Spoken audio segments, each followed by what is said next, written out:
Right, hello everybody. My name's Jess and I work for the Royal Air Force Museum. You might have seen the last talk that we did where I explained that Life Stories is usually a series of talks we have on site at RAF Museum Cosford. But as we all know, social distancing has restricted things like that, so we can't all sit in a lecture theatre together. So we've decided, with the help of RAFA, to take these online instead. So thank you for joining us today. We've got Candy here with us, who has become a regular speaker at the museum. I met Candy quite a while ago now, a few years ago, and she's always given such a fantastic talk about her mother. So I won't give any spoilers. I'll just hand you straight over to Candy and remind you that you can feel free to ask some questions and we'll get them sorted at the end. So thank you very much. And Candy, take it away when you're ready. Well, thank you, Jess, and thank you to RAF Museums for sorting these wonderful talks out. I've been listening to a few of them and they're always an inspiration and a revelation. So I have a lot to compete with. So I hope today I can give you a little of an insight into my mother, Jackie Moggridge's life. It is very much from a woman's point of view through the war, and her love of flying that she enjoyed and was enthusiastic, and I hope inspires more people to fly. So what has she done to actually warrant you all listening to me today? Well, my sister and I were brought up in Taunton, Somerset, and we very much didn't know the extent to my mother's flying, because by the time we knew her, or I knew her, you know, the war seemed a very long time ago. My sister, however, had a lot of her growing up spent plonked on a seat next to my mother in an aeroplane, and here she is, Veronica Jill, with her husband. They now live in Spain. So what has my mother done to warrant you all listening?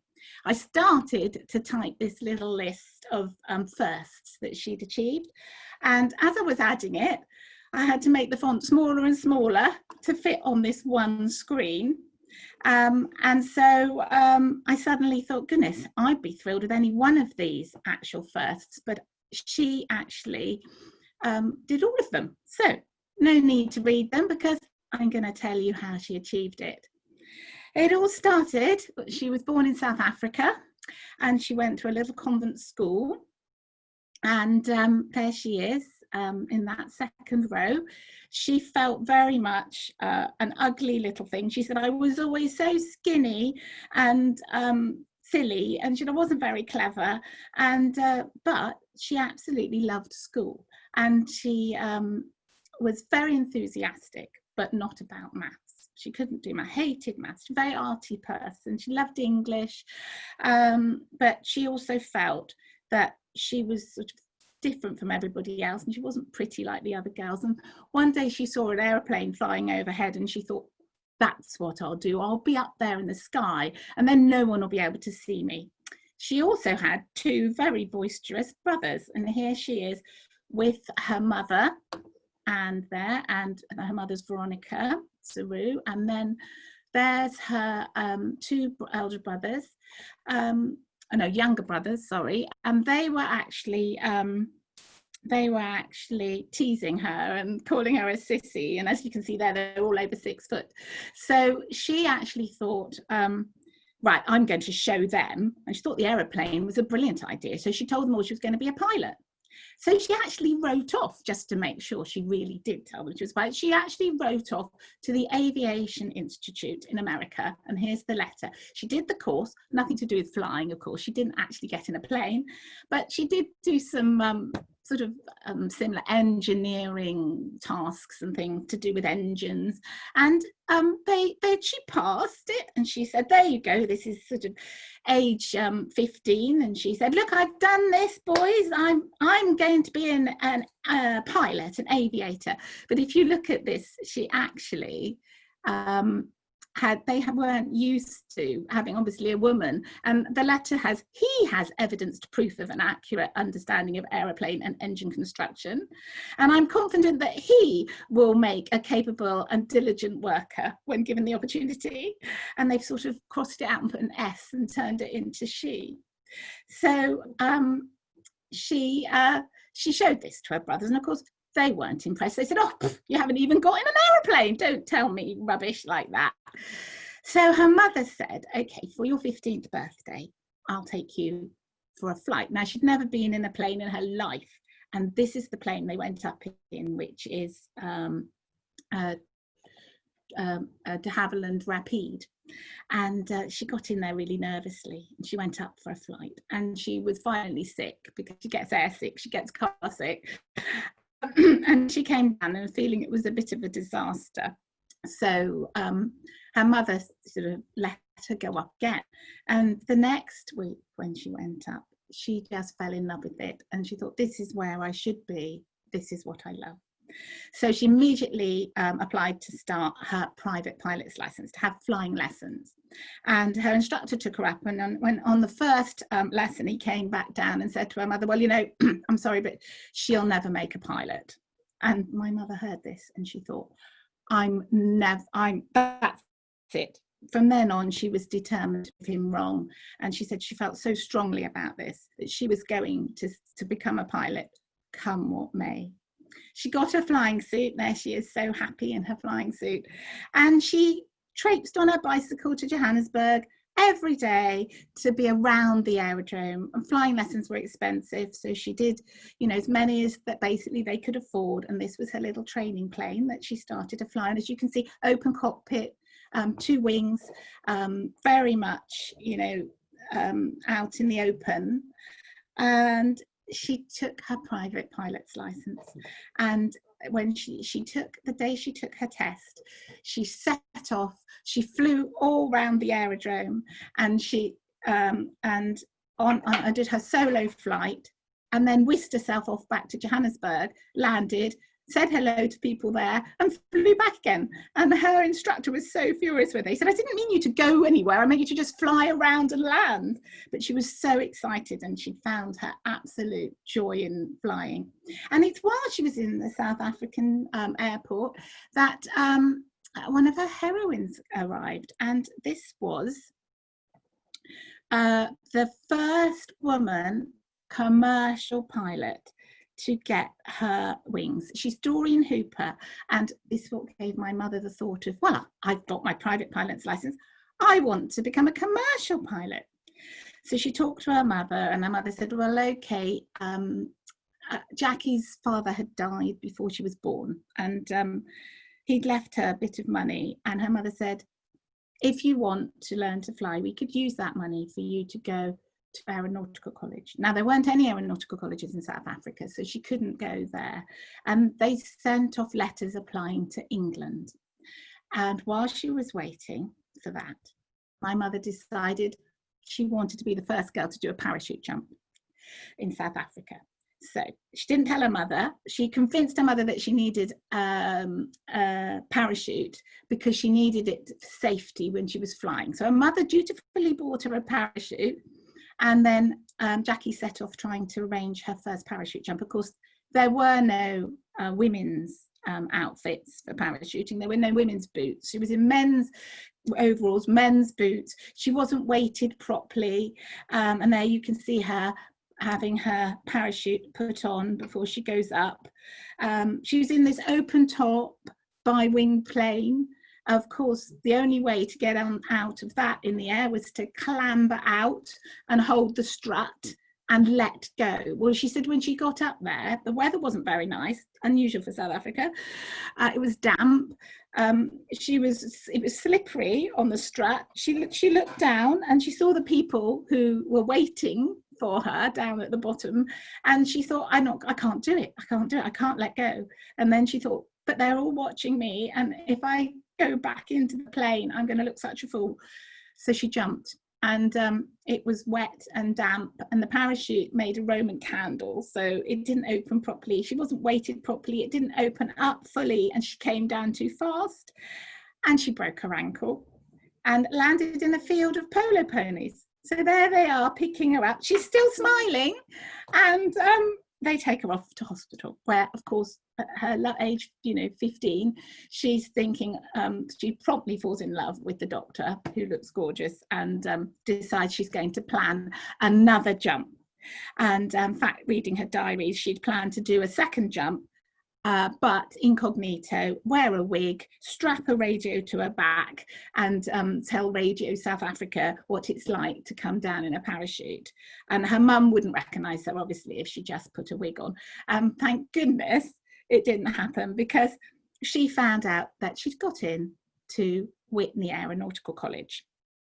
Now, there were none of the other aeronautical colleges wanted a woman, but Whitney in Oxford decided they would take her.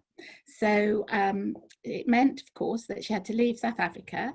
She had to leave her beloved motorbike, which she'd moved on to from the bicycle. She loved her motorbike. And in fact, taking after her Uncle Joe, who was actually a motorbike riding racing ace. And she called her bike Jill. Of course, later on, when she had her firstborn child, my sister, she called her Veronica after her own mother, and Jill after the motorbike. So she left her motorbike behind and had to take a boat across to a 6-week journey under the care of some nuns to Oxford Aeronautical College. She was the only girl at Oxford Aeronautical College, and she, learning to fly, but there was one other girl there who was learning to be an engineer. And as my mother said, they were the really clever ones. This is where she had to work very hard.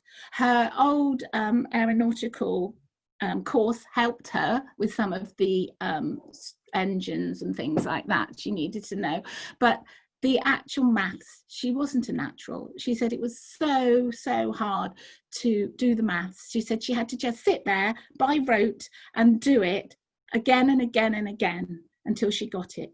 And she'd say to any schoolgirls watching, I do many talks to schools, and I'd said, her words were, if I can do it, anyone can. And she wanted so much to be a pilot, and she just had to do the maths to become a pilot, and she got there. And she said she also felt they had to get 100% as women, because otherwise they weren't really accepted or respected, and thought that they couldn't get these exams. And the pressure really was on, but she so admired the girl engineer, because she'd always said, well, they're the really clever ones. And actually she wrote a poem to engineers, and it says, enchanted by the glamour of a pilot's wings, the public seldom realise it will take them by surprise to find that there are many things towards the pilot's rise. It is the man who builds or mends the plane, who studied hard, spent years to train. And if that man had not been there, that gallant, striving engineer, perfection's my motto, he'd insist, the pilot's life would not exist. So she very much valued them, and to her, they were the people that got her in the air and kept her safe. Of course, she'd spent a whole year there, hadn't finished her course by then, and then war broke out, and she thought, oh my goodness, I've got to, I'm going to write off. She wrote immediately to her mother, who said, come home, darling, you've got to come straight home. She said, no, I've written to the RAF, I've offered my services, and I'm going to fly for the war effort. And she's waiting for a reply, and it says in her diaries, I haven't heard back. And of course, she got the letter where it said, I'm desperate. The RAF said they don't take women pilots. So she joined the WAF. Now, they put her in as a cook. She couldn't cook. She'd spent all her life in South Africa. She'd never cooked in her life. And, she went off. She was cooking for some very important person. And she'd gone off to get 1.5 potatoes she asked for at the vegetable shop, and he's going, what do you mean 1.5 potatoes? She says, well, that's what the recipe says, 1.5 potatoes. Anyway, that job didn't last very long, and she was transferred, and she was told to go to this island off Felixstowe, and then trained in a little room for 2 weeks and told it was very important, not allowed to tell anybody anything, and then transferred to Chain Home radio station in Rye. After the 2 weeks, they were told that they had been doing a very important job. And of course, it was radar. They were stuck in a room, very hot, lots of little cubicles, 4 hours on, 4 hours off. Sometimes they had to just fall asleep under the desk. They were so tired, but they knew they were doing an important job. And of course, she watched the Battle of Britain as a series of dots on a screen. And she said at one early in the hours of the morning, she saw all these dots, or echoes as they called them, appearing on the screen. And she rang, as she was meant to report them. And they said, "Oh no, we've got no dots on our screens. You must be sleepy. It's very early in the morning." Anyway, of course, that was the start of the Battle of Britain and all the planes that were flying over. But it's also very moving, she said, when she was doing that job. And she writes it beautifully in her book. She says, "Anxiously, we appraised the results of our work until the two echoes joined in combat in a single oscillating blur that told of tally-ho, twisting evasions, screaming engines, the shrill rat-a-tat of machine guns, or the throw-cheer bark of cannon. We watched the eloquent echo as fathers, brothers, and lovers fought on the razor edge of life or death, and were silent if the echo, after battle, moved steadily eastwards towards enemy territory, leaving behind a dying echo that remained stationary for a few tragic seconds before fading as the life it represented faded into oblivion." And it's just so moving, but they felt that they were doing an incredibly important job. Meanwhile, an association called the ATA was being set up. And it had started with men that were too old to perhaps fly in this war, or had been injured and invalided out. And they needed their pilot skills because they hadn't got anyone to take the planes from the factories to the aerodromes, to the fighter pilots. There simply weren't enough pilots. So they took these men on board, started the Air Transport Auxiliary, or Ancient and Tired Airmen, as they like to dub it, and realised then that by 1940 that they had run out of men, and they were asking even for women pilots who'd had enough hours to train. At the very beginning, my mother hadn't had enough flying hours to join, but they'd relaxed the number of hours, and on the 19th of June in 1940, she received this letter. "Thank you for your form. Will you please let me know by return of post whether or not it's possible for you to report here at Hatfield Aerodrome for a flight test." This meant that she could then apply to belong to the ATA, to fly, or to fly. She was absolutely thrilled. Pauline Gower, who was the head of the women of the ATA, had asked for her from radar, and radar had said, "Oh, she's doing far too important job, we can't release her." So my mother then had to spend agonizing a month and a half waiting for the battle for her to be released. And eventually, of course, Pauline Gower won, and Mummy started at the ATA. She got her ATA uniform. Look how thrilled she is there. She had her helmet. I've even got one actually in the cupboard up here behind me. And Pauline Gower, who was actually Mummy's absolute mentor. She took her under her wing. She even told her the facts of life, because my mum was so young. And there she is, this wonderful woman who actually also had managed to negotiate equal pay in the ATA for the men and the women, something that hadn't happened yet in civilian life. So a marvellous woman who took her girls on board. Mummy was number 15. She was the number 15 ATA girl, and she was at number 15 Ferrypool. And there she is. There they are, all the lovely girls. You can see my mother there in the middle. I don't know if my pointer's working very well. And then there they were at a reunion 50 years later at the Air Force Yacht Club. And you can see here, I've got my mother, Jackie Moggridge, in the bottom there. We've got Mary Ellis. We've got Molly Rose. We've got Diana Bonata, and all the amazing women that flew with her. Of course, they didn't meet some prejudice about the men. They were quite shocked, I think, when a plane arrived. In fact, one day my mother was flying in, looked down and saw, it was a lovely sunny day, saw the men all lounging around outside the hangar, and as she landed and got out, you know, brushed her hands through her hair, they suddenly all rushed inside, and she thought, well, oh gosh, what have I got, two heads or something? Anyway, when she got inside, she realized they'd all been outside, the men had all been outside sunbathing in the nude, and when they saw it was a woman arriving, they rushed in to put some clothes on. She'd also gone to pick up a plane. I mean, sometimes they flew up to 5 different planes a day when they were delivering these planes to different aerodromes, and she arrived to find that the commandant wouldn't release the plane to her, and she said, but I have to have it. Look, it's here written on the paper. You have to let me have the plane. And he said, I'm not giving my valuable plane to a little schoolgirl to fly. He had to ring head office until, of course, they were more used to having the girls flying. And of course, they did fly every single type of plane. She was stationed in Hamble, and she was obviously billeted with a lovely family. And I went to have a look to see where she actually lived. And so I went to see this lovely little house, only to find the sign up next to it, which said coming soon. They're going to smash it down and build 3 new houses on that space. So I was lucky to see it, I think. So the girls,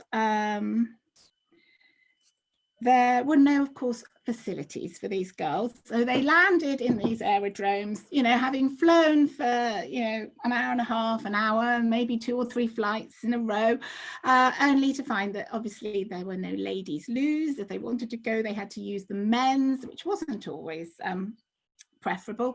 It was actually probably better to go behind the hangar, and which they often did, and one would look after the other. So one day my mum was just checking, you know, just looking out for a friend who was just squatting behind the hangar, and she suddenly saw the Vice Air Marshal coming, and she went, quick, the Vice Air Marshal's coming. And the poor girl said, my dear girl, she said, if the king himself was coming, I couldn't stop. So they had a lot to do with. Also, of course, they weren't allowed to eat in the officers' mess because that was men only. So they'd sit in the corridor, be brought their meal on a tray. But they didn't care because actually they felt so privileged to be flying these planes, and so privileged to be able to allow to fly. It was exciting and often dangerous work. They flew these planes from the factory that, you know, were new, so sometimes parts of them didn't work. In fact, I found a book on different aircraft that my mother had, and I'm flicking through it, and she's marked on each page, she's written on each one something about every plane she flew. And she's got one here, a Douglas A-20 Havoc, and it says, a nice aircraft, except for bits that fell off occasionally. And you could understand that, can't you? Because they didn't always work. And of course, the other thing is they didn't only fly the new ones, they also got to fly the ones that were being sent to be scrapped. So there were parts that didn't work. There were, you know, sometimes undercarriage wouldn't come down, and they landed, she landed on the grass without any undercarriage. But the most important was that you protected the plane. I mean, they were very expensive, and not only because, you know, the planes were valuable, but because the girls felt so proud to be able to be allowed to fly them, that if they felt that they had damaged a plane or crashed a plane, they would never be allowed to fly them again, because the men would go, oh, women pilots, like women drivers, you know, they can't do it. They had to fly these planes without any weren't allowed to use any of the ammunition or the guns or anything like that. They weren't allowed to touch the radio, so they had no contact with the ground. They flew simply with a map and a compass. The men and the women in the ATA weren't allowed to use any contact with the ground, and so they had to fly, and you know, with the events that happened around them. So sometimes you'd be flying in and a barrage balloon would go up, and you were meant to know in advance if the barrage balloons were coming up, but sometimes, you know, the air raid would happen, and you'd be landing. My mother was landing and the barrage balloons went up. She had to veer across between them, ended up on the runway in the wrong position, and was heading for the gunner at the end of the runway, and all she could think was, I've got to not hit the gunner, and she swerved, ran and hit the hedge. Luckily, you know, it was a hedge, and the plane and herself were both all right. There was, you know, cloud would come down. They weren't meant to fly if it was cloudy, but of course, English weather, they'd set off, cloud would come down, and she would find herself, they were told not to go above the cloud, fly below the cloud, so that they could see. But you didn't know, if you couldn't see, if it was fog, you know, what you might hit.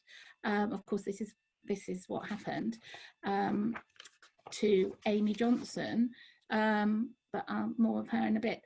So they used to call it Bradshawing. They used to follow the railways and the rivers, and to find their way to the next town. And they you know, well, flew by their wits. And of course, it wasn't just one plane they were flying. The fighter pilots had their own plane. They tended to fly their plane. They had to fly every type of plane. Her first ferry flight was on, it was on July 29th, 1940. And this was her in the Cat, Oxford in 1944. They quite often sometimes met prejudice. She landed once with 3 girls. They called it a gaggle. They landed in formation and landed, and one of the girls' flaps didn't work. It wasn't my mother's, and the CO came across and said, well, you know, which one of you silly girls forgot to use her flaps?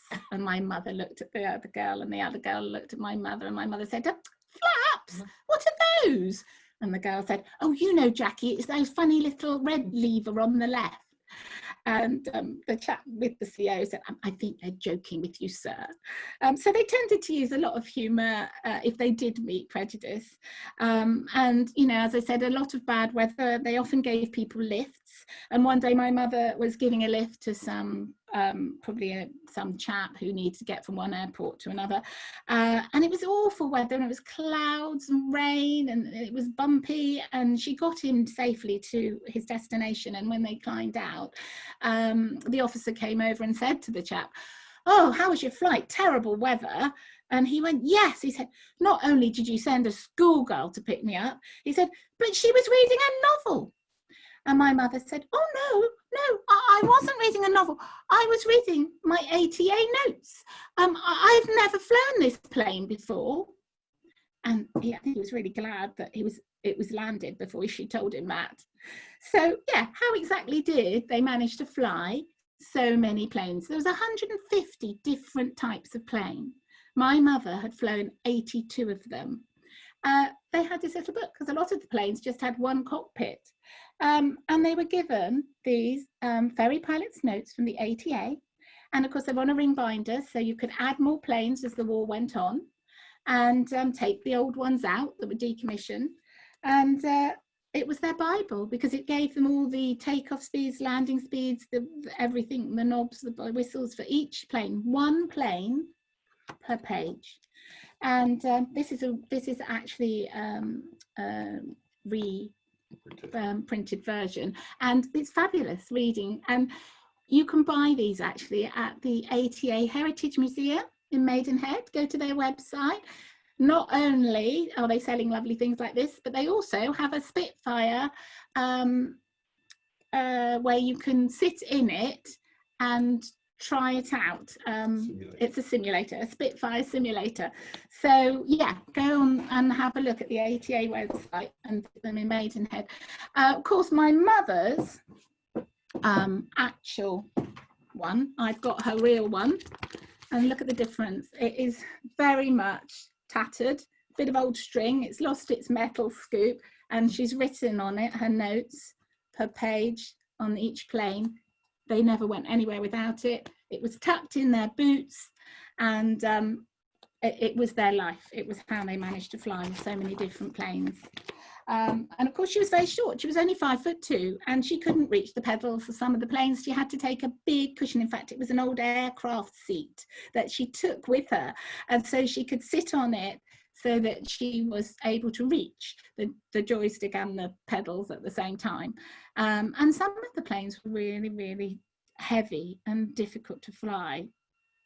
In fact, when they started taking the women in the ATA, there was some very negative press from the editor of the Aeroplane magazine, who said, and this is C.G. Gray, I'm going to name and shame him, the trouble is that so many women are insisting on wanting to do jobs which they are quite incapable of doing.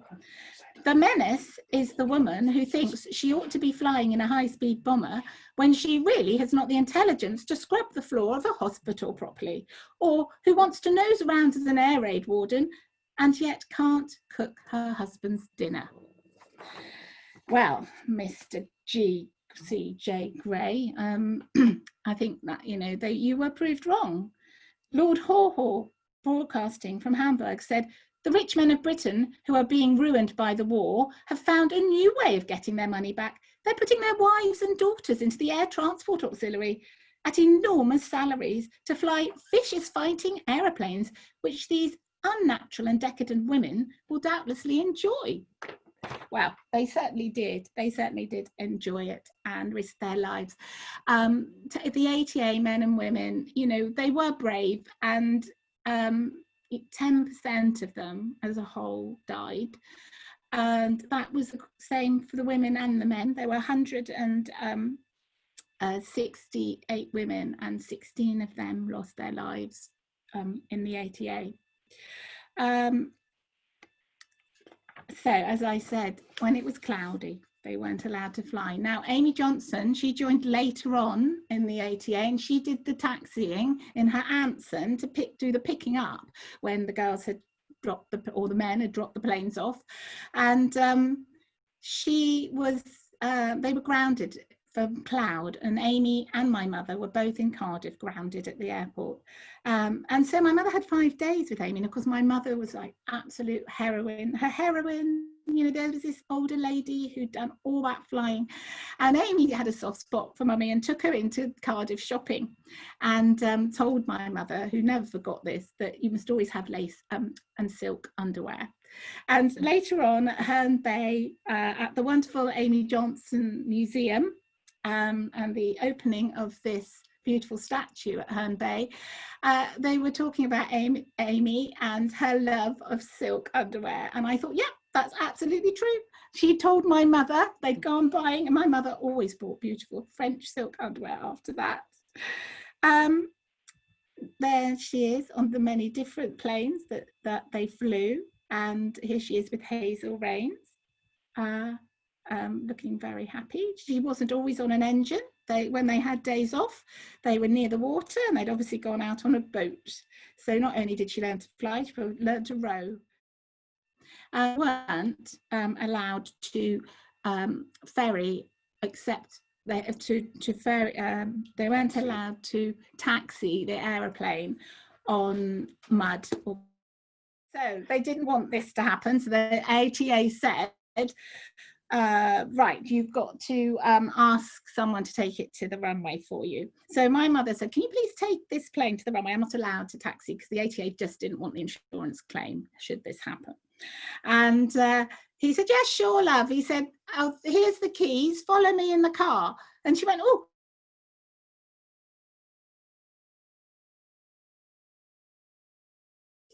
You can fly all these bombers and you can't drive a car. It's saying it's unstable again, so I don't know what to do, Mark.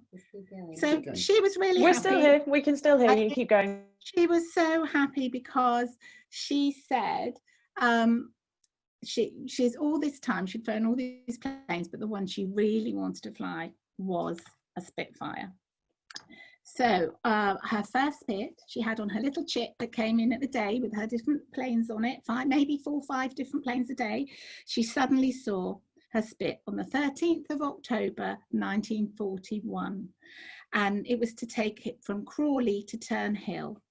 She was so excited, and she said she sat in it nervously, and the roar of the engine behind her, and when she got in the air, she said it was a real lady's plane. It was like, you know, it was just made for her, and it was so sensitive to the touch. And in fact, you know, my sister and I used to spend mornings before school when my mother used to say, come on, let's pretend we're going to fly a Spitfire. Should the duvet can be the clouds, should you just hold on? It will, don't even think about moving it, just think it, don't move it. And she said, you just think you want to go right and it will fly right. She said, it's so gentle and sensitive when it's in the air, it's light as a feather.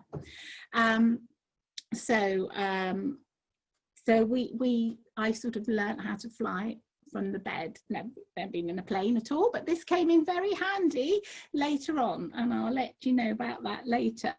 She said it felt like the wings were your wings, and of course it had that wonderful throaty noise, if any of you who've heard a Spitfire coming overhead. She later was to fly Spitfires to Burma. Her largest plane was a Viscount. But people are always fascinated by the Spitfires, so I counted them. And also, of course, another wonderful job in the war was actually making the Spitfires, the secret Spitfire engineers and the factory workers who were women who had to make Spitfires in secret. So I counted her number of Spitfires, and she had flown 396 just Spitfires in the ATA, and that doesn't count the Seafires, which are the naval version of Spitfires, which she also flew loads of. So 396 Spits in the war and 104 Spits after the war.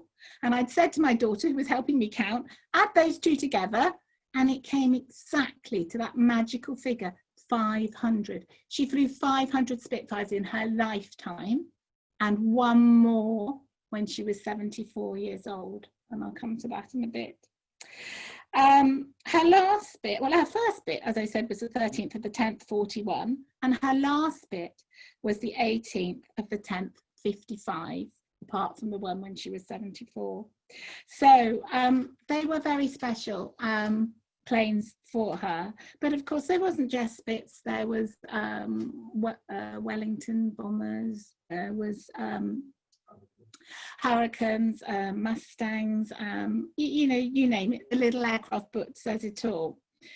Oh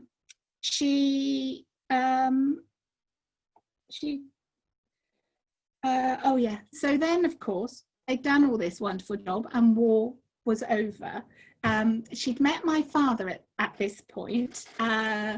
He was Captain Jackie Moggridge, and he was it was at a party in his regiment, and they carried on correspondence all through the war.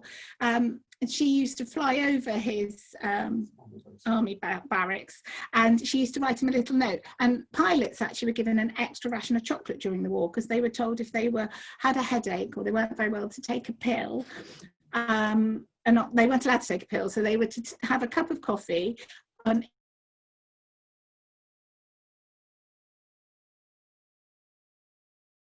to the aircraft and say, if anyone picks this up, please keep the chocolate, but can you get the note, please, to Captain Moggridge, as he was at the time. And he always got the note. But he then was sent to India for 2 years, and they didn't see each other for 2 years. And he insisted that they got engaged before he went. And they used to write, honestly, to each other every day. And it's so incredible in the war, because as everybody kept in contact, the mail was amazing. And he would say in his diary, if I haven't heard from her, I haven't heard from Jackie today, I haven't heard from Jackie, if I don't hear tomorrow, I'm going to phone. And phoning from India was a big deal. So they did write to each other all the time. And when it came to the end of the war, my mother hadn't realised, and she'd taken off and the announcement hadn't been made, and she flew over Reg's barracks, and they said, oh, your wife's hit upside beating up the air. And he said, I'm not going out. I'm not going out. She's heard it's the end of the war. If she sees me, she'll do something silly and she'll kill herself. And of course, it wasn't until she landed where she was going, she got out, she couldn't understand it. They all came and hugged her and whirled around and said, the war's over. But of course, she said she always felt that was with a little bit of sadness, because she knew that when the war was over, the ATA was going to end. And in fact, in her book, she writes before the next chapter a little ditty that says it all, really. It says,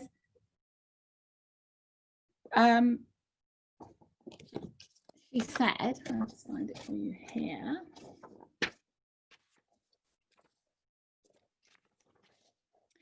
You're out, they say, when war is won. We know of all the work you've done, but men must work and women weep. And women say yes, like a lot of sheep. So she did. So sadly, they kicked them all out. Said, thank you very much, goodbye. But she thought, well, no, I want to be a pilot. I trained to be a pilot. So she went back to Aeronautical College to finish her commercial pilot's license. And then she thought, well, I need a job. So war was over, and one good thing was that they could get married. So Reg and Jackie got married, and here we have a nice telegram from Faith Bennett, one of the other lovely ladies of the ATA, wishing them well. And of course, she didn't have, they didn't have, material was still rationed. So of course the wedding dress was having to be made from the silk of a parachute, as many of the women did in those days, if you were lucky enough to have a parachute. And she was also lucky enough to be awarded the King's Commendation for valuable services in the air. Now, I only recently found the actual badge that she was given, which is this one, because it had said, I found the letter that said you must wear it on your breast pocket under your medals, and there it was on her uniform, still on the breast pocket. So she was very, very pleased with that. Of course, just a little sad that it was actually signed by Attlee and not by Churchill himself. So she joined the WRAF-VR, which is the RAF Reserves, and she found she could still fly at weekends for the next 5 years, and only a few of them from the ATA joined. So women, that was, and with all their experience, of course, they were very valuable.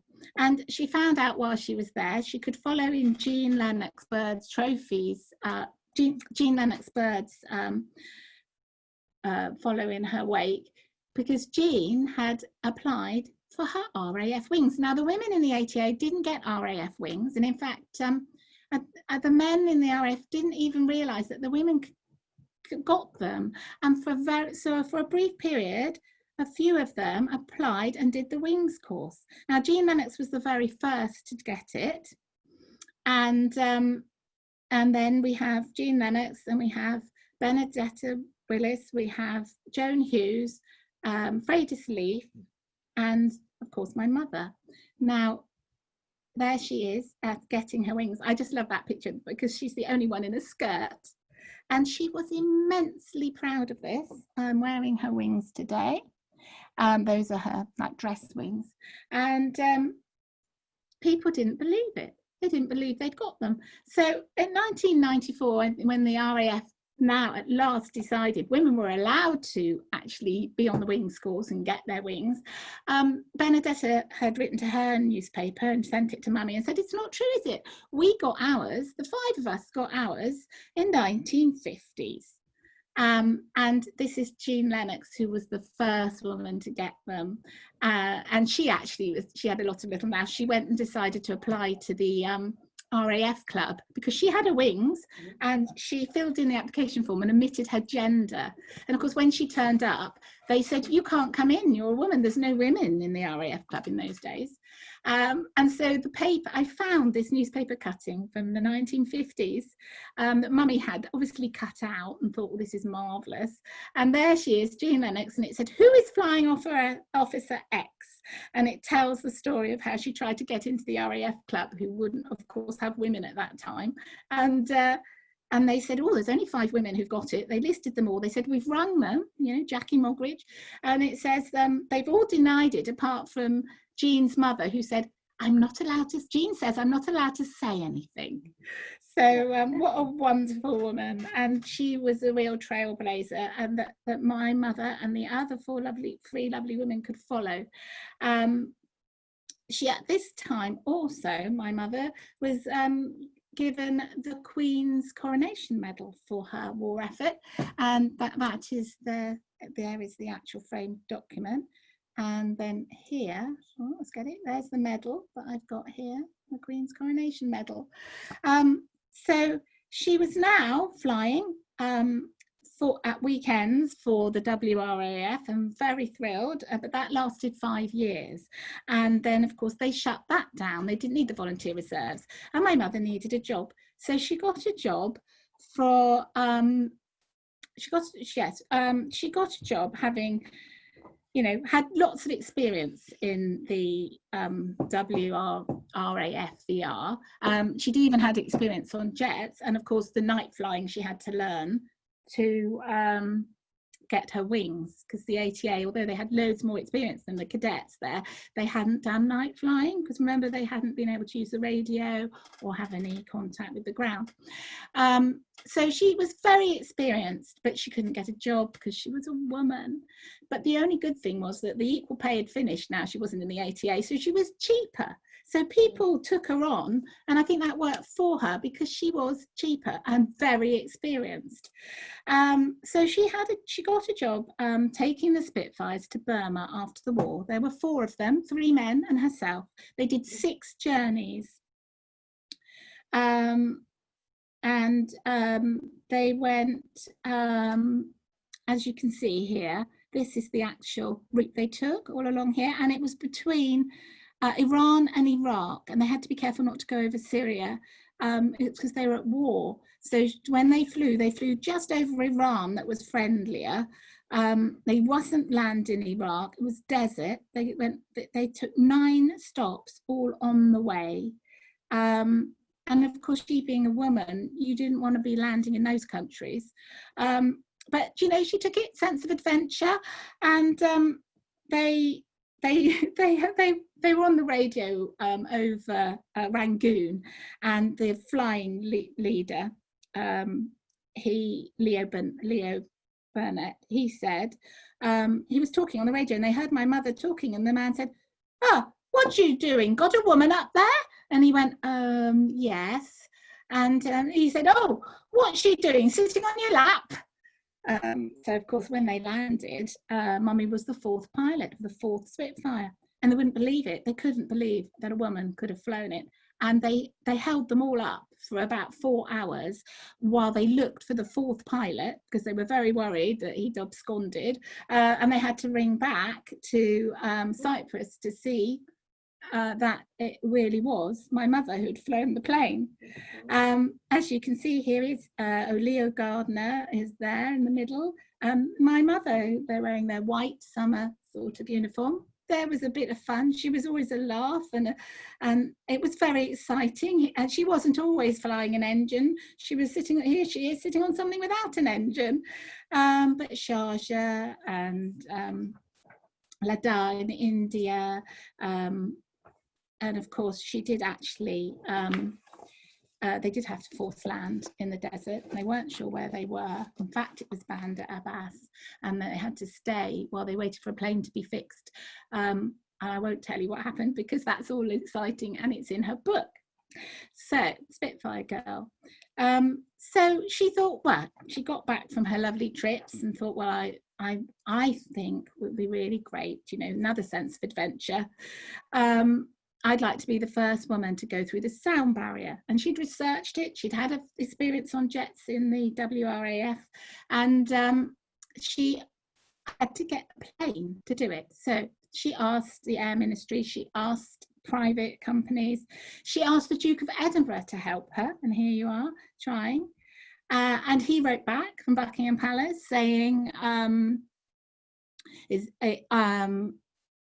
in your quest to fly a jet aircraft faster than sound, but your letter's been forwarded to the appropriate department of the Air Ministry, who may be able to advise you further, because His Royal Highness is unable to assist you in your quest to fly a jet.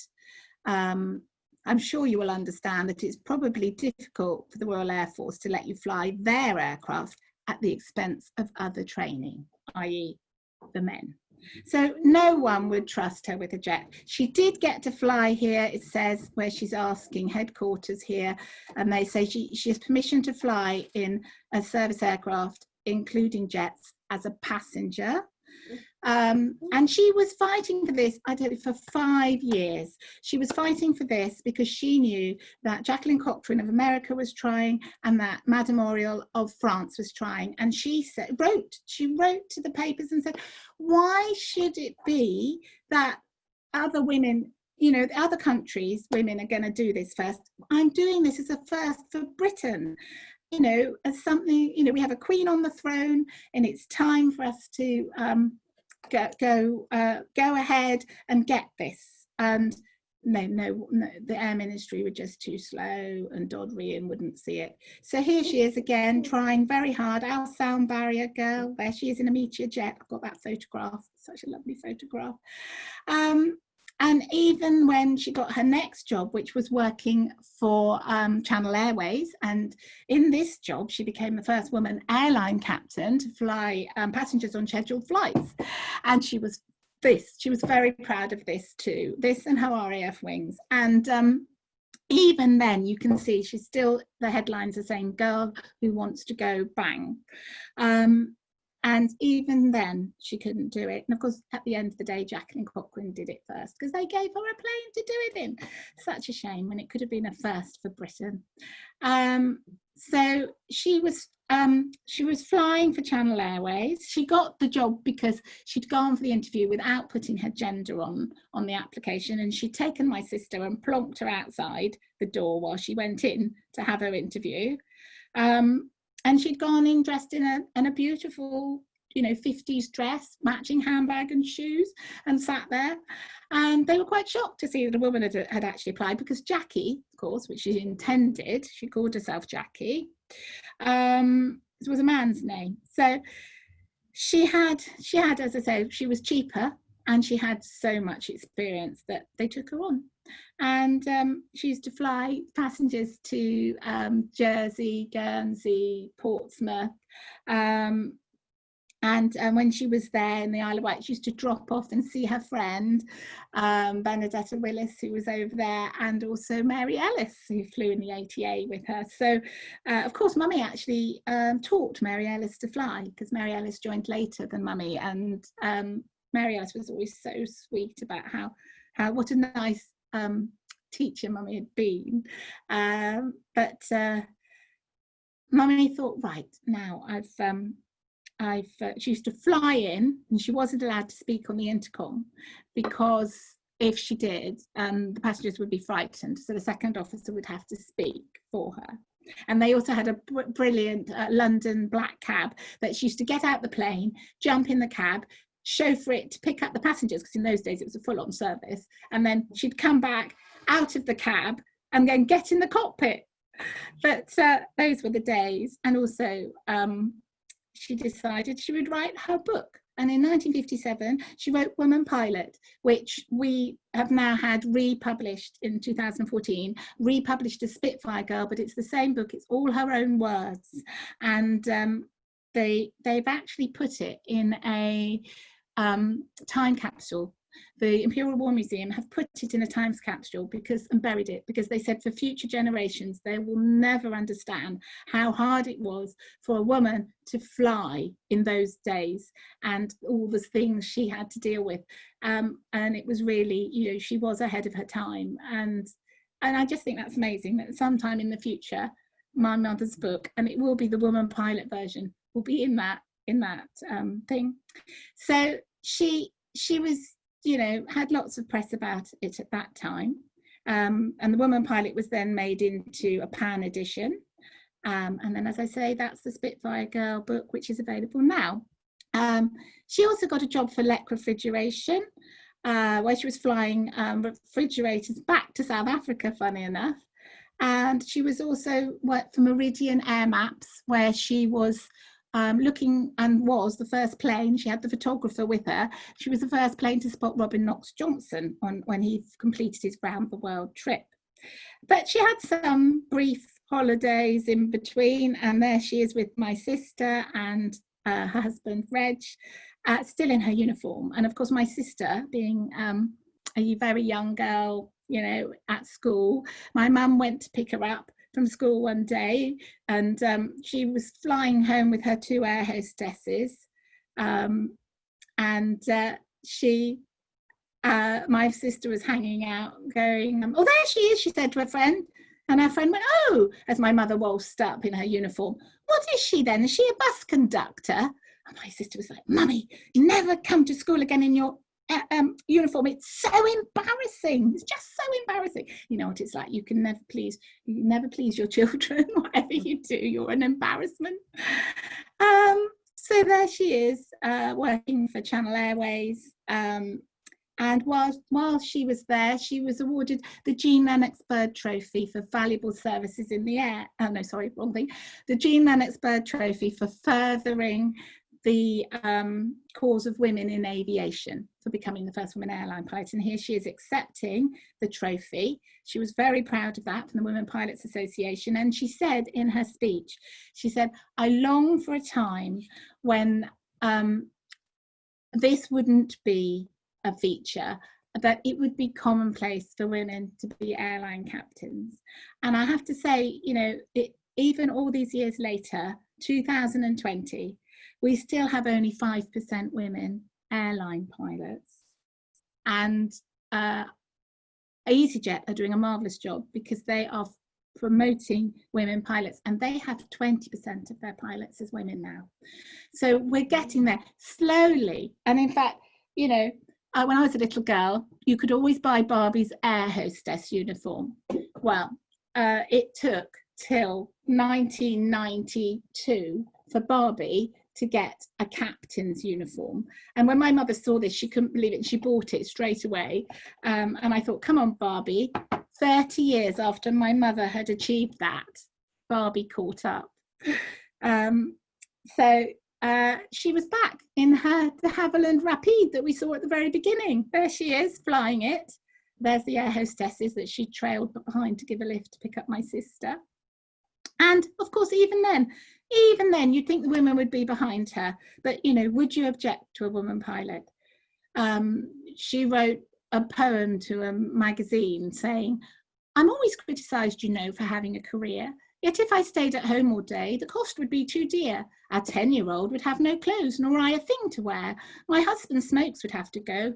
It would make life hard to bear.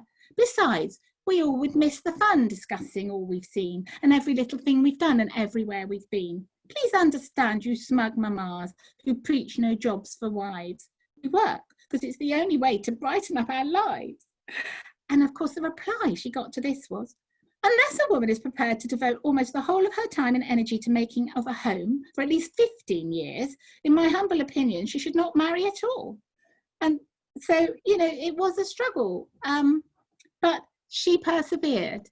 And in fact, last year we found this comic, French comic, and I thought, oh, how lovely, it's all about a woman pilot. Well, it wasn't just about a woman pilot, it was about Jackie Moggridge. There she is, it's got my father in it saying that, she's saying to him, will you let me fly after we're married, dear? It's got her joining the ATA, it's got her then becoming an airline captain, and a woman saying, oh, I'm a bit frightened, I don't want to fly with her. And it's got my sister in the corner doing her homework, plonked in the plane next to my mother, while she carried on her career. So she also took our Father Lynch up from our local church. He'd never been in a plane before, and not content with everything she'd done so far, she also became a candidate for Halcombe Ward, a Conservative candidate in Taunton, but it was very much a Labour win, and always had been, but she did get a lot of votes, and there she is congratulating the winner. And I just wanted to mention that my father, who was the rock behind it all, he loved her dearly, she loved him dearly, and she deferred to him with everything.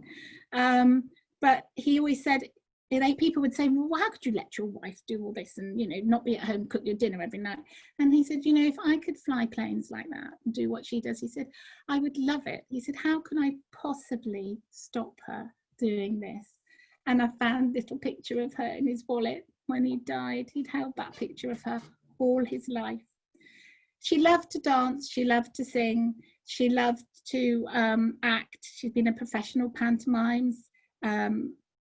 And in fact, you know, one of the critics said she handled her part as expertly as she handles a plane, in one of the write-ups. And she was on many TV programmes. So she's with Richard Dimbleby here on his show. She was on What's My Line? And she was in a beautiful French magazine, L'Illustré, in a big article. And there she is with my sister, who used to get plonked at aerodromes and with the air hostesses and wait for my mother to come back. And they did this whole article on her. And then later, well, when she was 74, she had a knock on the door, and Carolyn Grace is there, and she said, "You're the first person who's ever flown my Spitfire." And she said, it's in the logbook. And she said, I'm so thrilled that a woman was the first person to fly my Spitfire ML407. And she said, let's repeat the flight of that Spitfire that you flew to Johnny Holton, who was the same age as my mother. He was a New Zealand fighter pilot, and she flew it to him for D-Day, and that plane, he shot the first plane down on D-Day. And so 50 years to the day that my mother had flown that plane, they reenacted it. This is her logbook, and you can see there it is, Spitfire ML407, second one up. And she flew it again 50 years to that date. They set up the ATA chit just as it would have been there, and reenacted it. And it was from Duxford to Lynham, and she flew it. Well, she went up with Carolyn, who'd now converted it to 2 cockpits. And there she is in the cockpit. And Carolyn said, oh, she said, does it seem familiar? And my mother said, oh, well, no, I don't. She said, oh, no. She said, it was a long time ago. But Carolyn thought, right, and she was in the air. She thought, I know she's too nervous to fly it. So she said, I've dropped my map. Jackie, have you got control? And my mother, age 74, went, yes, I have control, instantly. And Carolyn said then she was flying it, and she said, you know, she flew it lower and faster than she said I would ever dare. She said, my God, did she know that plane? It must be like riding a bicycle. You never forget. And she is even fitting in her uniform, age 74, with Johnny Holton, who was still alive there, and she's with Diana Bonato there from the ATA. They did a Telegraph did a Spitfire Heroes competition, and everyone wrote in, and this is in Hendon Museum, and she came second in the Spitfire Heroes, which is fabulous. And apparently it's gone on tour now around the different museums. You can actually sit in the Spitfire. I would tell you're flying it.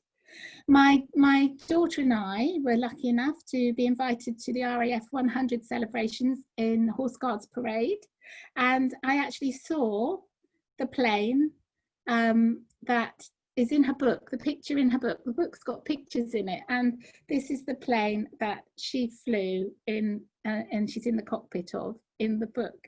And it was great to be able to look around it and stand next to it. And of course, what's really good about this celebration is that the RAF have now come full circle and are honouring women in the RAF. And they've set up a window in the RAF club, and this is it, in celebration of women in the RAF. And of course, they've gone one more and got the highest ranking officer in the whole of the armed forces in Air Marshal Sue Gray.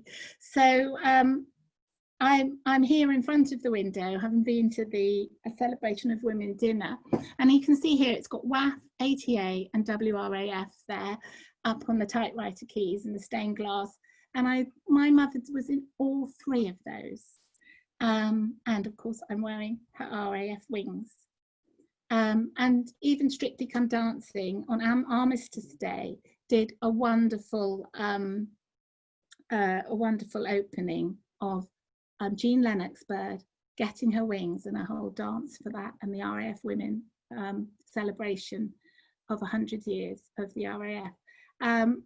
So, you know, what with, as I said here, the Spitfire women who made the planes in secret. The husbands didn't even know what they were doing.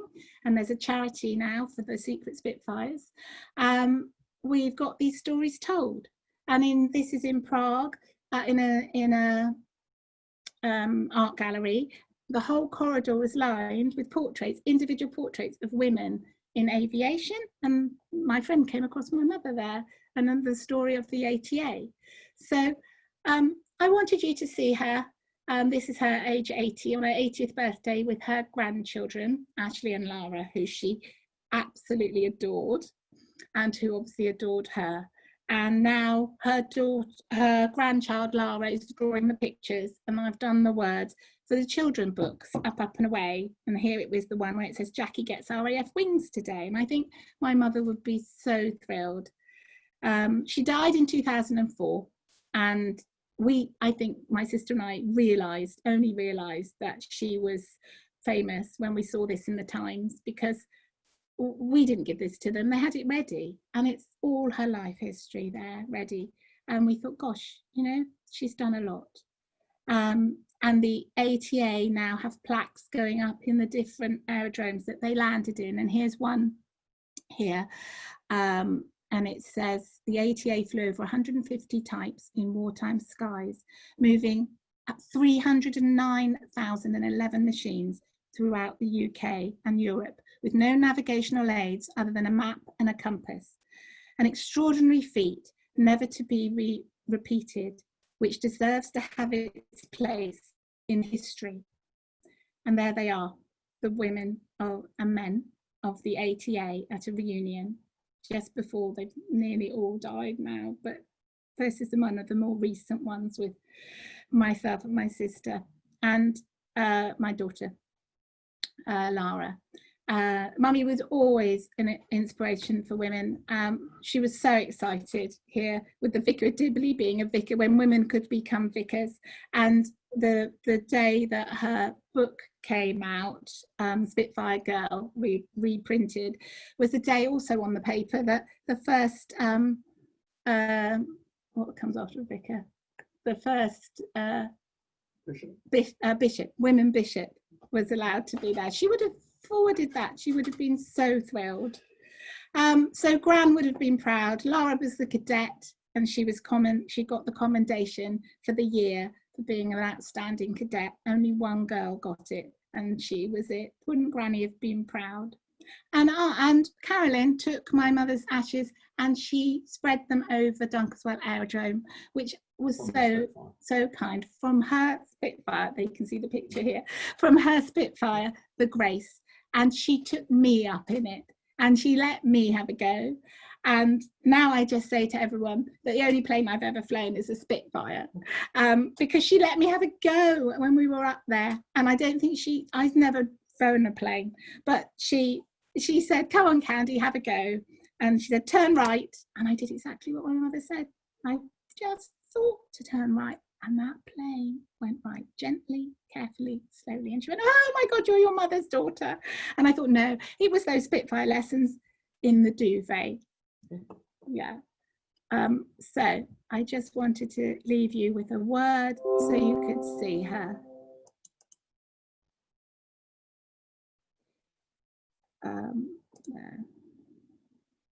See if this will work.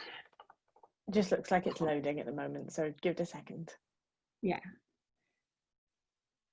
It might not, because we haven't got very good internet. So anyway, if it doesn't, it doesn't matter. Well, here we go.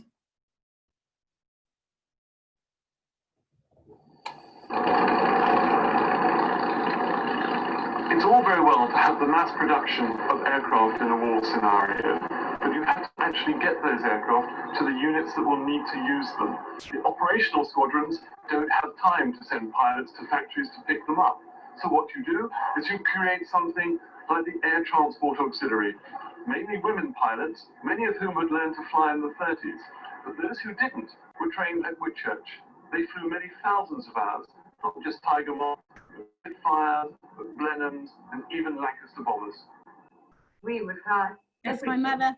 We had a little notebook, about 4 by 6, and each page had an aircraft, be it a Royal Air Force fighter, a Royal Air Force bomber, a troop carrier, a naval aircraft of the Royal Navy.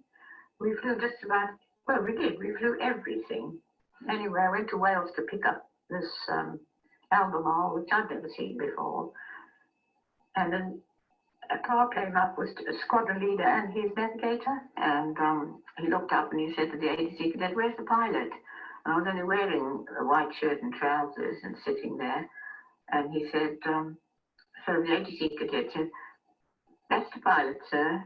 And he said, "What do you mean that's the pilot? We're not any schoolgirls flying our aeroplanes now, are we?" Right. Oh, I hope you can hear me. But yeah, that's it really, folks. That's lovely. Thank you so much. We've had some fabulous comments through, honestly, Candy. We've got some really lovely ones. We had a comment from Peter who said he grew up in Hamble and he was aware of Satchel Lane. So that was lovely. Such a vibrant speaker, Candy. Thank you. Alison says, "Love the duvet story." She really enjoyed that one. Sheena says, "Fabulous story, fantastic example of stubbornness, which has led the way for many women. Thank you. And still the battle continues." Dave says, "Excellent talk. Thank you, Candice. Your mum was one of my heroes for many years. Sadly, I never met her. Thank you for this and all you've shown. Very inspiring."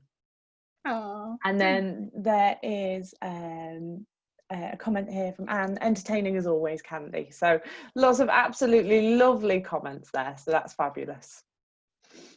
Thank you. Oh, it's been nice to be able to tell a story and hopefully inspire people to take to the air.